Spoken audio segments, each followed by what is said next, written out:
Vous allez découvrir Viviane Lalande, que vous connaissez probablement plus sous le pseudo Syllabus. Viviane, c'est une des créatrices que je préfère sur la plateforme en vrai, parce qu'elle a tellement de passion pour la plateforme, elle expérimente énormément de choses, et je trouve qu'elle fait beaucoup de choses avec énormément de justesse, sans aller trop loin, mais tout en essayant d'utiliser au mieux la plateforme et toutes les petites mécaniques qu'on peut utiliser pour propulser son contenu. Et pourquoi elle fait ça? Tout simplement par passion, parce qu'elle pense que sa mission est juste et que c'est une mission de vulgarisation scientifique notamment, d'en faire connaître la science et donner les bons réflexes à la majorité de la population. Et donc c'est pour ça que j'aime autant son contenu. Je l'utilise tout le temps en référence avec mes clients en disant regardez comment a fait Viviane, regardez comment a fait Syllabus ici, allez vous inspirer de cette chaîne. Donc vous doutez bien que dans cet épisode ça va être rempli de plein de conseils et astuces que vous pourrez emmener avec vous dans votre bagage pour votre chaîne YouTube. Bonne écoute. Je suis curieuse feignante. C'est-à-dire que si j'ai pas l'objectif de transmettre de la connaissance à quelqu'un ou de devoir donner une opinion éclairée, il y a de bonnes chances que j'aille pas chercher l'information. Tandis que si je sais que je vais devoir ou vouloir le propager, ben là je me donne tous les moyens pour le faire. Donc j'apprécie d'avoir ce médium-là qui me permet vraiment de me sortir de ma fainéantise, quoi. Bienvenue chez les créateurs vidéo, le podcast. Aujourd'hui, j'ai le grand bonheur de pouvoir interviewer Viviane de la chaîne Syllabus. Bonjour Viviane. Bonjour. Alors Viviane, c'est une scientifique franco-canadienne basée à Montréal qui cherche par-dessus tout à comprendre le monde qui nous entoure. Avec ses expériences et en allant au contact des chercheurs, Viviane répond sur sa chaîne Syllabus à des questions comme pourquoi les chats ronronnent ou à quoi servent les motifs sur le papier toilette. Des questions qu'on ne s'est pas forcément déjà posées mais dont on a furieusement envie de connaître la réponse. Viviane est suivie par plus de 200 000 abonnés à ce jour et ses vidéos cumulent plus de 10 millions de vues. En plus de ça, Viviane gère la chaîne Syllabus Plus, qui s'attache ces derniers mois à expliquer les coulisses d'une chaîne YouTube en répondant là aussi de façon claire et exhaustive à des questions que tout le monde se pose. Comment ça va Viviane ? Eh ben écoute, ça va bien, content d'être là. Alors rapidement, est-ce que tu pourrais me dire en quoi consistent tes travaux scientifiques et puis ensuite comment tu as commencé ton aventure YouTube, mais j'avais envie d'avoir un petit peu de background quand même avant. Alors aujourd'hui, je fais plus de science, je fais uniquement de la vulgarisation.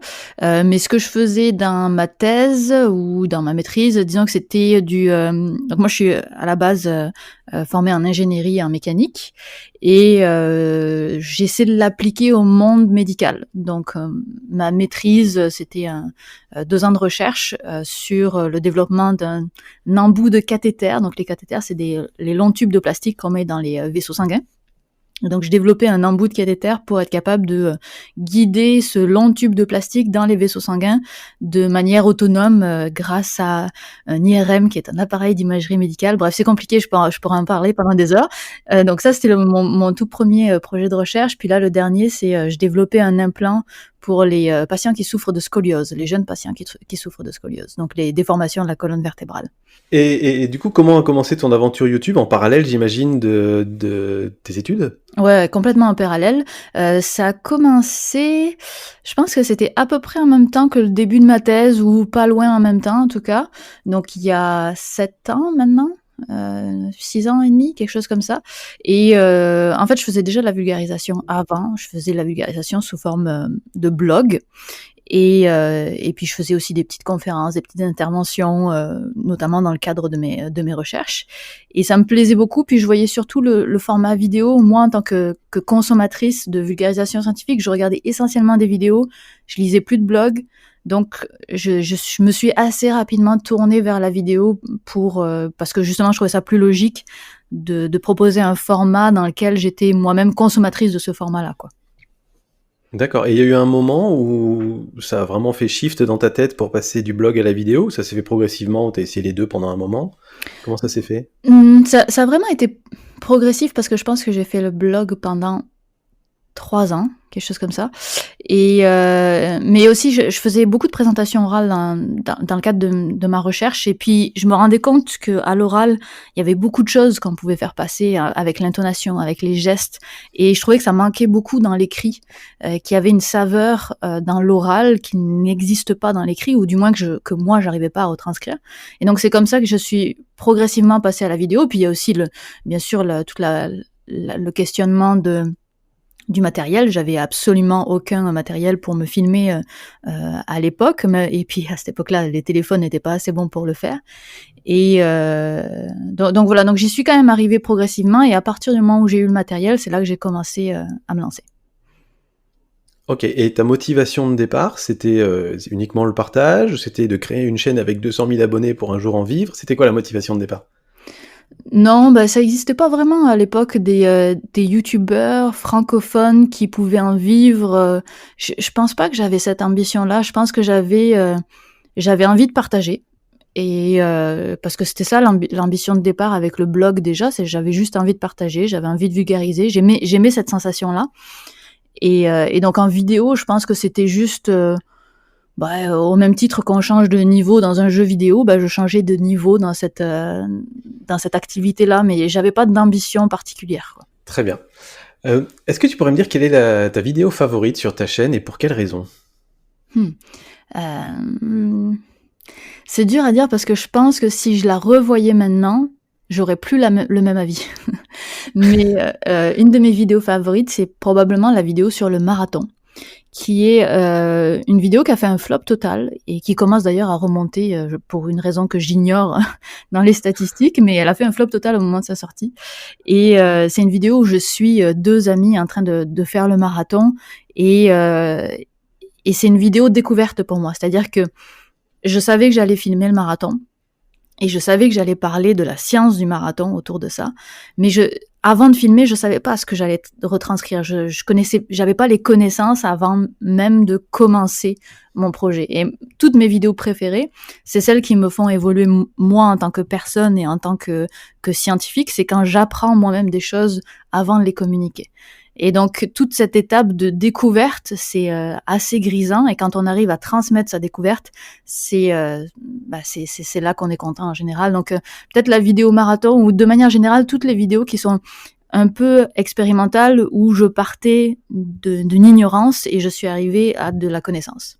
Super intéressant. Ça veut dire que du coup, tu me dis si je me trompe, quelque part, le fait d'avoir ce média, la chaîne YouTube, te pousse aussi parfois à créer des nouvelles expériences et aller jusqu'au bout. C'est peut-être ces expériences sur le marathon, tu les aurais peut-être pas faites si tu n'avais pas une chaîne YouTube ou un blog à l'époque? Ah ouais, c'est sûr. Si j'avais pas eu ma chaîne, jamais j'aurais fait ça. C'est ça que j'aime bien avec cet aspect-là de la chaîne, c'est que ça fait vraiment te sortir de ton canapé, quoi. Moi, je suis curieuse feignante. C'est-à-dire que si j'ai pas l'objectif de transmettre de la connaissance à quelqu'un ou de devoir donner une opinion éclairée, il y a de bonnes chances que j'aille pas chercher l'information.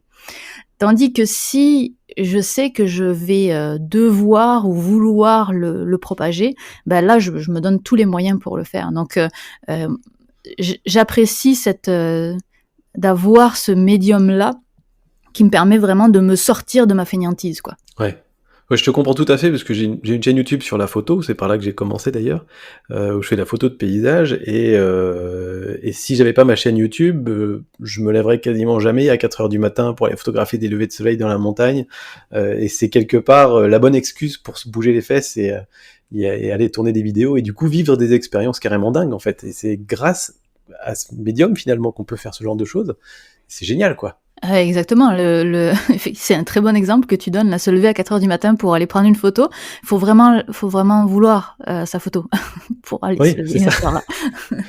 Mais de savoir qu'on va pouvoir le partager avec des milliers de personnes, on n'a plus d'excuses pour pas le faire en fait. Ouais, tout à fait. Et je trouve ça cool, je trouve ça vraiment cool. Est-ce que tu pourrais me dire comment tu fais vivre ta communauté aujourd'hui? Parce que c'est une communauté assez importante. Est-ce que tu utilises des outils particuliers? Est-ce que tu réponds à tous les commentaires? J'imagine que c'est plus possible maintenant. Est-ce que tu as une communauté un petit peu en dehors de YouTube ou c'est que sur YouTube? Comment tu animes un petit peu tout ça? Ce que tu appelles faire vivre sa communauté, ça veut dire participer à l'activité de la communauté? C'est ça que tu appelles Oui, ou faire participer les gens. Comment tu fais pour rencontrer les gens de ta communauté? Est-ce que tu l'animes d'une façon particulière ou est-ce que tu te vois plutôt comme quelqu'un qui crée du contenu et qui le met à disposition du monde entier sans forcément vraiment vouloir faire monter une communauté derrière? Alors, j'ai pas cette volonté communitariste, même si j'apprécie que les gens soient là et qu'en fait ils aient formé une communauté d'eux-mêmes. Mais En tout cas, j'ai jamais eu cette volonté de base. J'apprécie que ce soit là, mais c'était pas quelque chose de pensé, de calculé. Aujourd'hui, pour ma chaîne principale, ma chaîne Syllabus, je réponds aux commentaires dans la première heure, les 2 premières heures, mettons. Si c'est une vidéo qui fonctionne, je suis plus capable de répondre assez rapidement.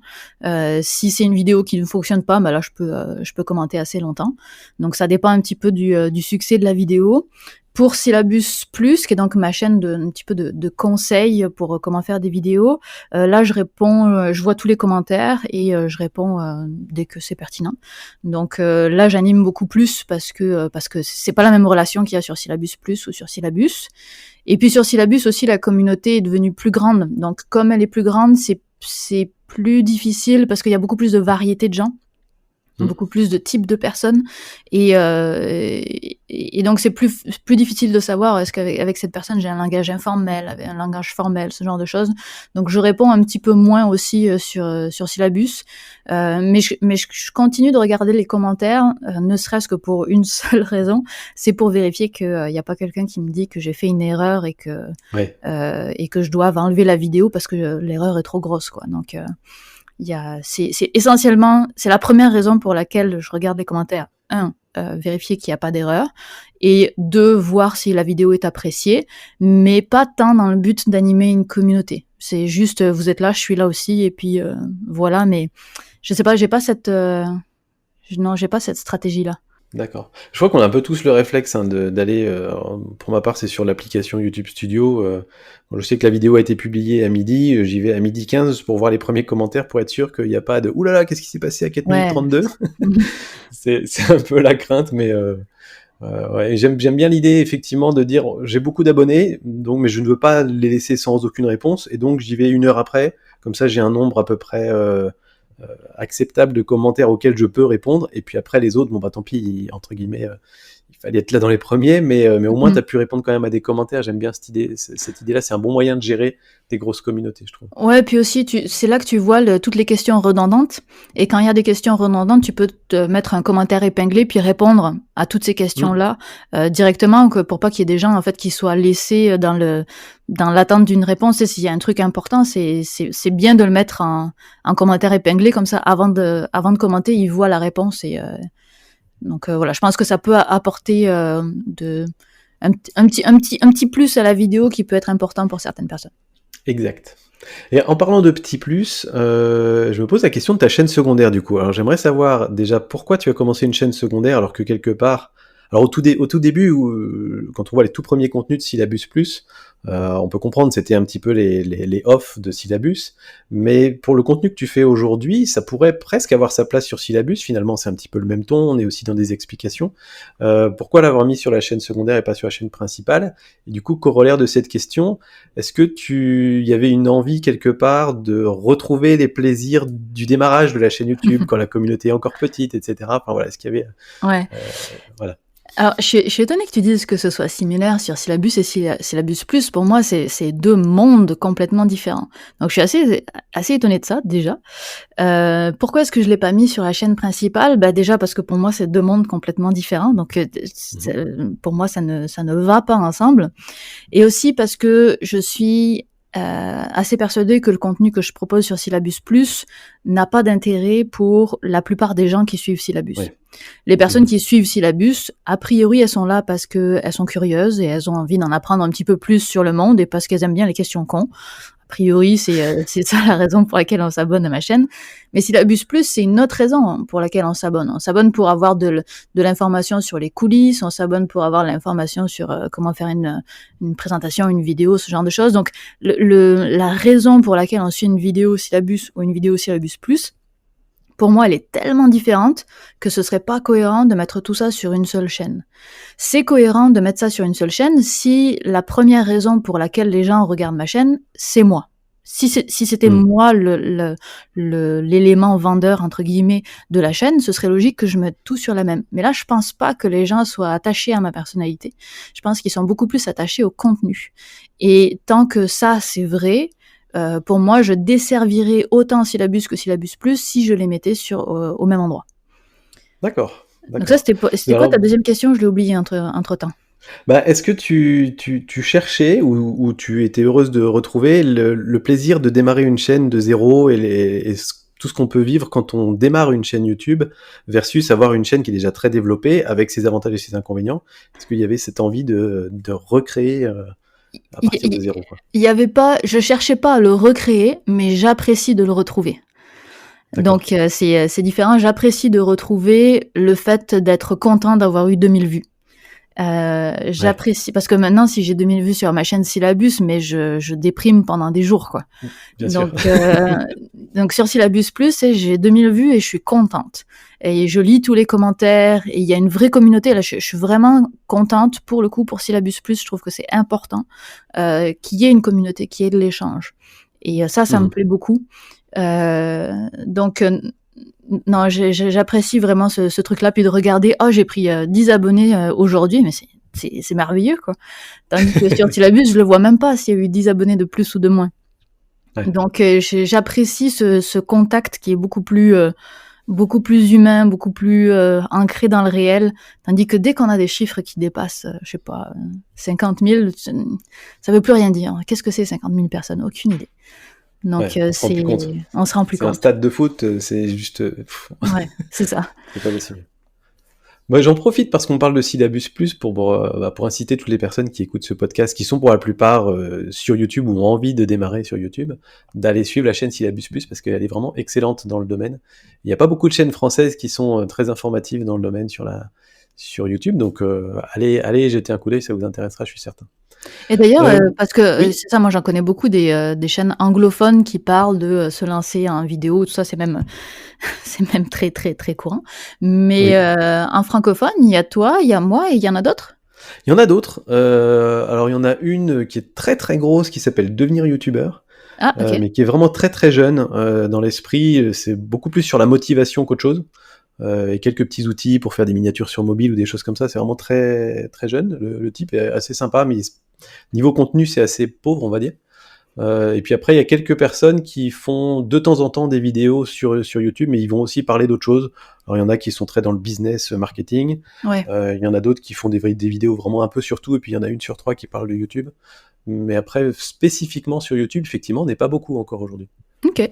Comment est-ce que tu monétises tes vidéos aujourd'hui? J'ai vu qu'il y avait du Tipeee, peut-être de la pub, il y a des sponsors, tu as sorti un livre, tu vends des t-shirts. Est-ce que déjà c'est une question à laquelle tu as envie de répondre ou pas? Parce que tout le monde n'est pas obligé de répondre à ça. Mais sinon, ça m'intéresse de savoir comment tu monétises et quel est ton point de vue sur la question de la monétisation de ces vidéos. Moi, ce qui m'intéresse, c'est où est-ce que tu as vu que je vendais des t-shirts? Eh ben, tu as une petite boutique sur Syllabus, sur laquelle il y a Syllabus simplement, en t-shirt, en coussin et en Ah, le machin intégré à YouTube, là? Teespring, oui, c'est ça. Ah ouais, non. C'est une blague, cette chose-là. Ah bah je sais pas, moi j'ai une boutique, je l'ai jamais activée sur ma chaîne photo par exemple. Ah bah moi je pense que j'ai fait genre activer, j'ai uploadé mon logo, puis j'en ai jamais entendu parler.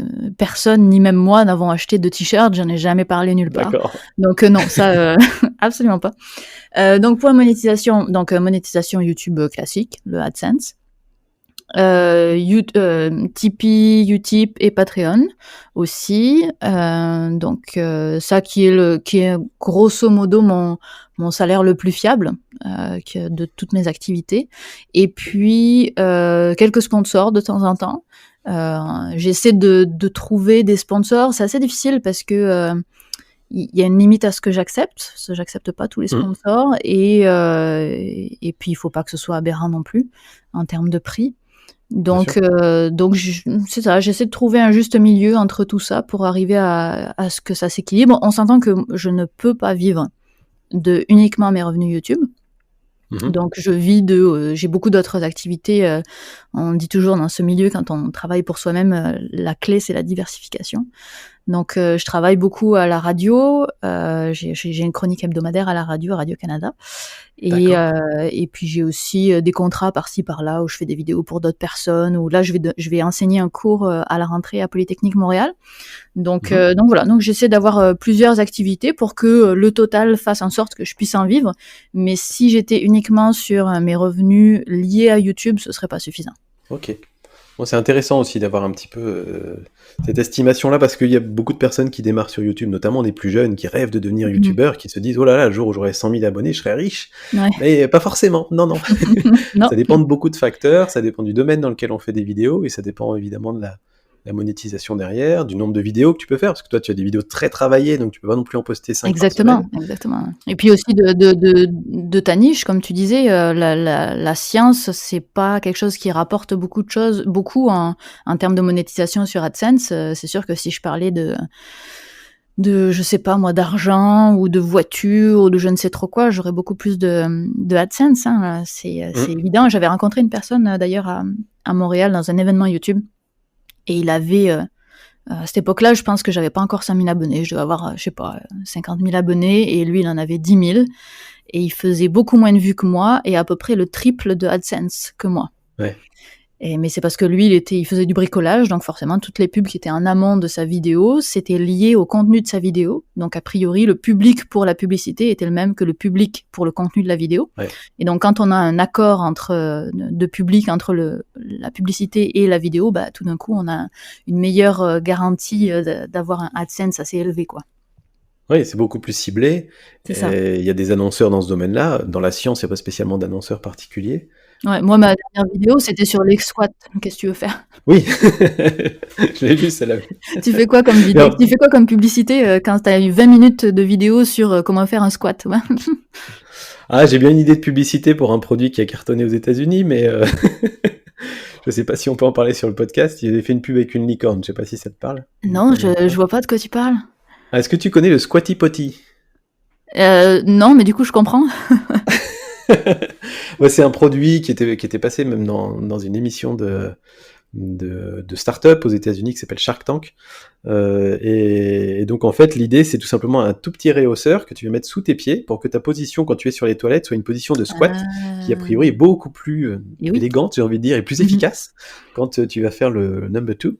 Et donc, ça c'est quelque chose qui a complètement cartonné parce qu'ils ont fait des très bonnes vidéos ensuite et une très bonne campagne qui a vraiment fait un énorme buzz. Et c'est un produit qui cartonne dans le milieu des startups, on va dire. Donc voilà, le Squatty Potty, c'est très connu. Ok. Donc eux, ils auraient pu sponsoriser ta vidéo, tu vois. Ah, une occasion manquée. Et du coup, alors, donc moi, quand j'avais préparé mes questions, je pensais que tu faisais encore de la science à côté. Donc maintenant, tu es vraiment parti sur la partie vulgarisation et c'est devenu ton métier en dehors de YouTube et sur YouTube. C'est-à-dire que c'est un mix de tout ça, si j'ai bien compris. Mhm. Où est-ce que tu vois aller ça dans 4-5 ans? Est-ce que l'idée, c'est dans 4-5 ans, j'aimerais être reconnu en tant que professeur et conférencière et quelque part YouTube, je ferai peut-être un petit peu moins de vidéos parce que mes activités seront plus dans le monde réel?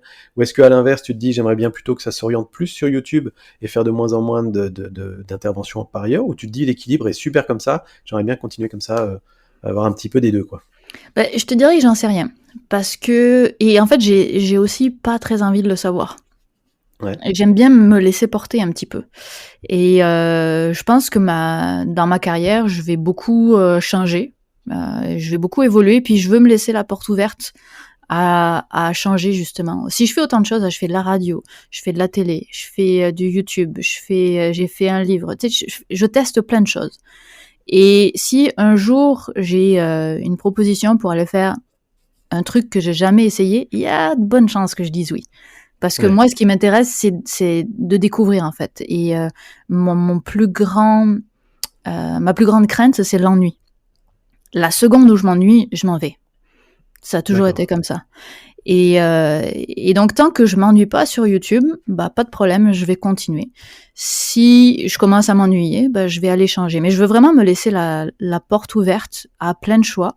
Et si un jour je retourne en sciences, je l'envisage tout à fait, ce serait avec grand plaisir parce que j'ai pas quitté la science parce que je l'aimais plus. J'ai quitté la science parce que j'ai essayé autre chose, ce qui est très différent comme philosophie. Et si un jour j'y retourne, je serai très heureuse aussi. Et si je vais pour enseigner, ce sera très bien aussi. Donc j'ai pas envie de me projeter dans l'avenir parce que je veux me laisser les portes ouvertes. Je veux pas me contraindre psychologiquement dans mon avenir, quoi. D'accord. Il y a un côté rassurant quelque part à avoir plusieurs cordes à son arc, à se dire si jamais demain YouTube pour une raison ou une autre ça disparaît ou il n'y a plus aucune pub ou je ne sais quoi, j'ai je peux retomber sur mes pattes par ailleurs. Ou est-ce que c'est vraiment juste une curiosité de vouloir tester un maximum de choses? Bonne question. Je sais pas. C'est sûr qu'il y a un côté rassurant de savoir que j'ai beaucoup de cordes à mon arc. Parce que c'est ça, on est c'est un métier très précaire. Hein. Ça se trouve, le mois prochain, j'ai aucun revenu, puis le mois d'après, j'en ai énormément, puis pendant 6 mois, il y a plus rien. Donc, c'est extrêmement précaire. Donc, il y a un côté rassurant de se dire, ok, cette précarité, je l'accepte, mais si demain je ne veux plus l'accepter, j'ai le choix de ne plus l'accepter. Ce qui est un luxe que tout le monde ne peut pas se permettre. Tout à fait. Donc, je sais pas trop quoi te répondre. C'est certainement un mélange de tout ça. D'accord. Ça me va comme réponse. Est-ce que tu es en contact avec d'autres vulgarisateurs scientifiques et comment tu gardes contact un petit peu à distance avec eux?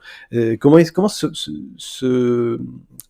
se passe dans cette petite communauté de la vulga scientifique en français sur YouTube? Est-ce que l'ambiance est sympa? Est-ce qu'on se tire la bourre? Enfin voilà. Comment ça se passe? Alors, je suis pas en contact avec tout le monde parce qu'on commence à être quand même assez nombreuses et nombreux. Mais oui, je suis en contact avec pas mal de monde parce que finalement, il y a eu un gros boom en 2014, je crois que c'était. Et puis après, il y a pas eu tant de personnes qui se sont rajoutées depuis. Donc, en fait, ça fait plusieurs années qu'on se côtoie, qu'on se voit, qu'on a eu l'occasion souvent de se rencontrer. Donc oui, on se parle par Messenger, par Discord, par ce genre de réseau-là. L'ambiance est franchement très bonne. Je connais personne qui se tire la bourre dans le petit milieu dans lequel je suis. Mais non, ça se passe plutôt bien. C'est sûr que moi, je suis toujours un petit peu à part parce que je suis loin, quoi. Ouais. Il y a des événements réels, j'imagine, c'est compliqué pour toi de venir à Paris pour une journée. C'est ça. Je viens pas à Paris pour une journée, mais j'arrive. Il y a 6 mois, j'étais à Frames, à Avignon, qui est quand même un gros festival, et ça c'était très cool parce que c'est l'occasion de rencontrer plein de gens. J'ai été aussi à Play Azur, j'ai quand même eu l'occasion d'aller à plusieurs endroits parce que comme ma famille est en France, il suffit de caler mes dates au bon moment pour arriver à tout cumuler. Donc j'arrive à rencontrer les gens, mais c'est sûr que c'est difficile d'avoir des relations très poussées, quoi, parce que on se voit que par Internet.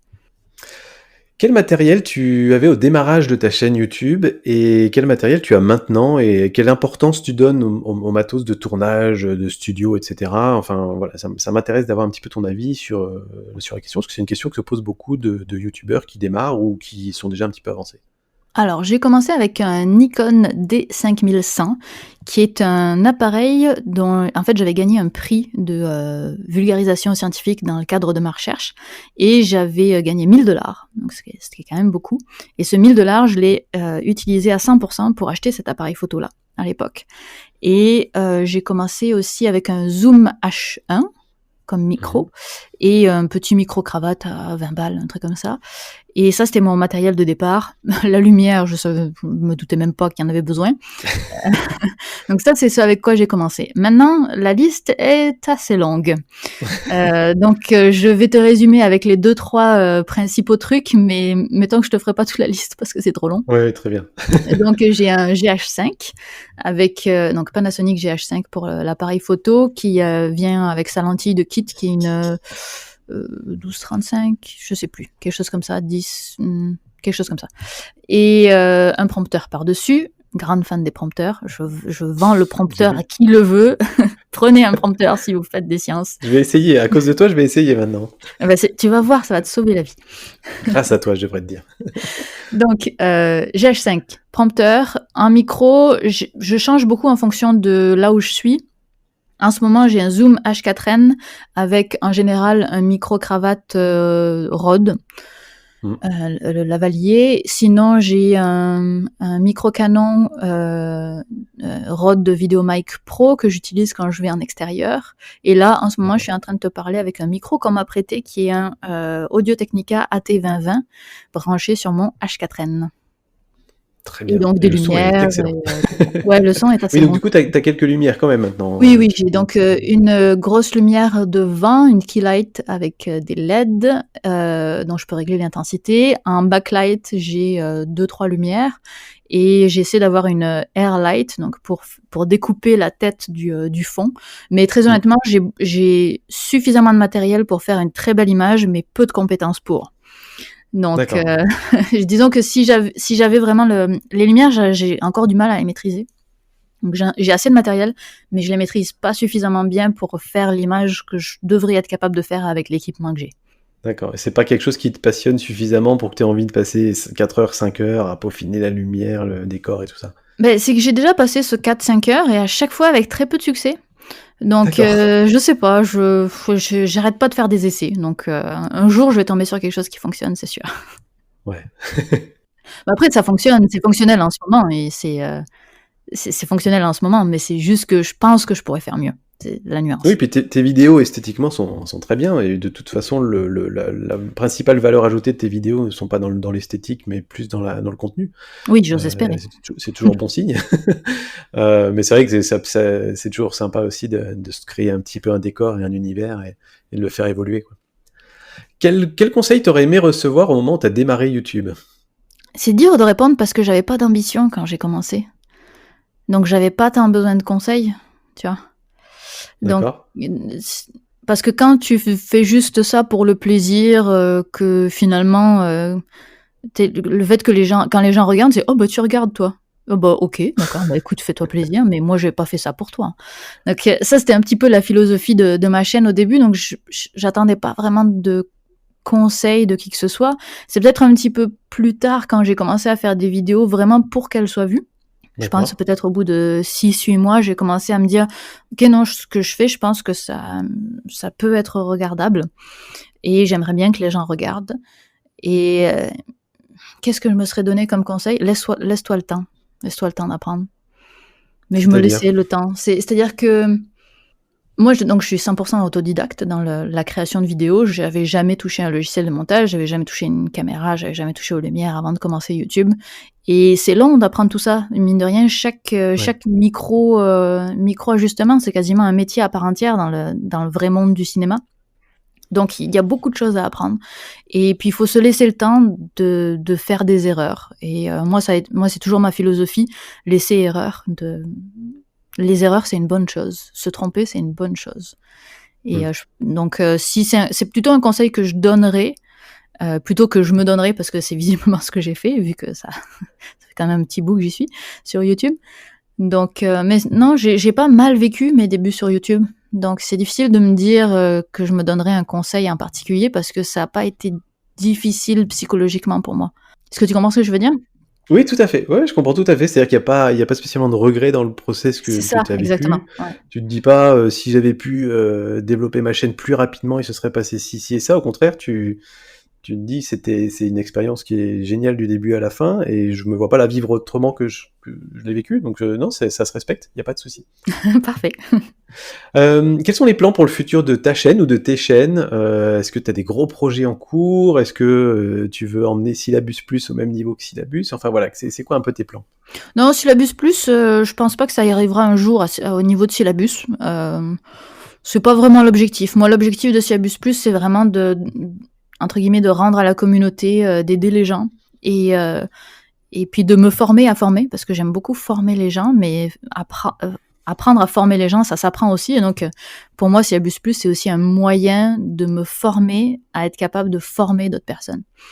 D'accord. Donc, je suis assez contente de Syllabus Plus. Si ça évolue jusqu'à 20 000, 30 000 abonnés, je serais contente. 100 000, enfin, je veux dire, ça va jusqu'à 100 000, je serais contente aussi, mais c'est pas l'objectif, en tout cas. Ouais. D'accord, Donc, donc c'est encore une expérience en fait quelque part? non, c'est pas une expérience, c'est plutôt, je sais pas, qu'est-ce que tu appelles expérience alors? C'est Bah, oui, enfin après peut-être que toute ta vie est une longue expérience, mais c'est ça, ouais. ce que je comprends dans ce que tu me dis là, c'est que, peut-être tu aurais démarré Syllabus, enfin, en tout cas, ce dont tu parles sur Syllabus Plus aujourd'hui, c'est-à-dire les coulisses de YouTube, tu aurais aussi démarré ça quand tu me dis parce que ça te permet d'apprendre à enseigner quelque part Ouais, c'est ça. et donc du coup, l'idée, c'est que ce projet-là soit un moyen pour toi de te former de t'auto-former à l'enseignement d'une discipline dans laquelle maintenant tu as des compétences et des connaissances, de façon différente que ce que tu fais sur Syllabus, où là tu traites juste d'un sujet particulier, alors que là il y a un côté enseigner une discipline quoi, qui est un petit peu différent, et du coup c'est un côté formateur pour toi. Ouais, mais si tu veux, comme c'est pas le seul objectif, comme quand même l'objectif premier, c'est justement de refiler des connaissances aux autres, ça, si tu veux, c'est pas une expérience. Ça peut durer assez longtemps. Tu vois ce que je veux dire? C'est la partie où je m'auto-forme, c'est pas prépondérant dans Syllabus Plus, et je pense pas que tu puisses le sentir. C'est vraiment un objectif qui est personnel. Tandis que l'objectif qui est annoncé, qui est celui vraiment le principal, lui, il a pas besoin d'avoir une date de fin, tu vois. Bien sûr. Ouais, donc c'est-à-dire qu'une expérience, par contre, pour toi en tant que scientifique, c'est on va tester quelque chose et il y a un moment où on évalue pour voir si on a réussi ou si on n'a pas réussi ou si on a trouvé une explication. Là, c'est pas le cas parce que c'est un projet qui n'a pas de fin et tu sais pas dans quelle voie ça va évoluer. Ouais, ça, si tu veux, je cherche pas un résultat en fait. Donc dans la mesure où je cherche pas un résultat, pour moi c'est pas une expérience. Ok. Donc voilà. Pour Syllabus, écoute, j'aimerais bien la faire grossir cette chaîne. J'aimerais vraiment la faire grossir parce que quand je vois ce que je propose, il faut jamais faire ce que je suis en train de dire. Il faut jamais faire ce que je suis en train de faire. Mais quand je vois ce que je propose et quand je vois ce que les autres proposent, je me dis que ma chaîne devrait être plus grosse. Donc il ne faut jamais se dire ça. Mais se comparer aux autres. Se comparer aux autres, la pire des choses. Le fait est que je le fais quand même. Et je pense que c'est ça. Je pense que je peux apporter quand même des connaissances et une bienveillance qui peut être agréable sur YouTube. Donc j'espère que je vais arriver à la faire grossir. C'est aussi, tu sais, on parlait de diversification tout à l'heure. C'est important la diversification, mais ce que j'aimerais bien aussi, c'est être le plus indépendante possible. C'est-à-dire avoir une source de revenus qui fait que je fais un peu ce que je veux derrière et que je m'en fous d'avoir des revenus dans une catégorie ou une autre. Et donc le fait de grossir sa chaîne YouTube, bah, si un jour ça me rend suffisamment indépendante pour faire exactement ce que je veux, bah, je sais pas, je me dis que ça changerait un petit peu la philosophie et ce serait plus agréable de travailler sans avoir à penser à l'argent, parce que je trouve que c'est vraiment en tout cas moi j'aime pas avoir à penser à l'argent quand je crée. Et je le fais pas pour Syllabus parce que j'ai la chance d'avoir une diversification dans d'autres médias qui fait que ça va. Mais j'aimerais bien avoir cette liberté de savoir que dans 6 mois, ce sera toujours là, quoi. Et pour ça, il faut une grosse chaîne. Et oui, encore plus, toujours plus grosse. Mais c'est ça le truc, c'est que ça a jamais de fin. On n'est jamais satisfait. Exact. Bah écoute, merci beaucoup pour toutes ces réponses. Je pense que c'était super intéressant pour toutes les personnes qui suivent le podcast des créateurs vidéo. Je te laisse le mot de la fin. J'aime bien faire la petite surprise comme ça. Mot de la fin par Viviane. Oh, le piège, quoi. Qu'est-ce que je pourrais dire comme mot de la fin? Bah écoutez, a priori, là, les personnes qui écoutent sont là pour en apprendre un peu plus sur YouTube, éventuellement pour se lancer. Alors, si vous souhaitez vous lancer, premièrement, vous stressez pas. N'essayez pas d'en faire un métier, parce que, regardez, c'est galère. Donc, n'essayez pas d'en faire un métier, et faites-le pour le plaisir, quoi. Je pense que j'aime pas les youtubeurs qui disent ça, mais malheureusement, c'est vrai. C'est que la première raison, le premier motivateur, faut que ce soit quand même l'envie. Et moi, ma première envie, c'est vraiment de communiquer du savoir. Si c'était sur YouTube, ou à la radio, ou un livre, en fait, c'est pas que je m'en fous, mais c'est moins important pour moi le type de média que le fait que ce soit sur YouTube. Donc, n'allez pas sur YouTube juste parce que c'est la mode. Allez sur YouTube parce que c'est pertinent et avec ce que vous voulez faire. Et puis, allez voir la chaîne de Sylvain et la mienne. Et puis, venez commenter, venez participer à cette communauté-là, et puis on se retrouvera sur YouTube. Merci beaucoup, excellent mot de la fin. Encore un grand merci à toi, Viviane. J'étais vraiment très très content de t'avoir dans l'émission. Et puis, je dis à tous les auditeurs, au mois prochain pour un prochain épisode. Merci Viviane, salut! Salut!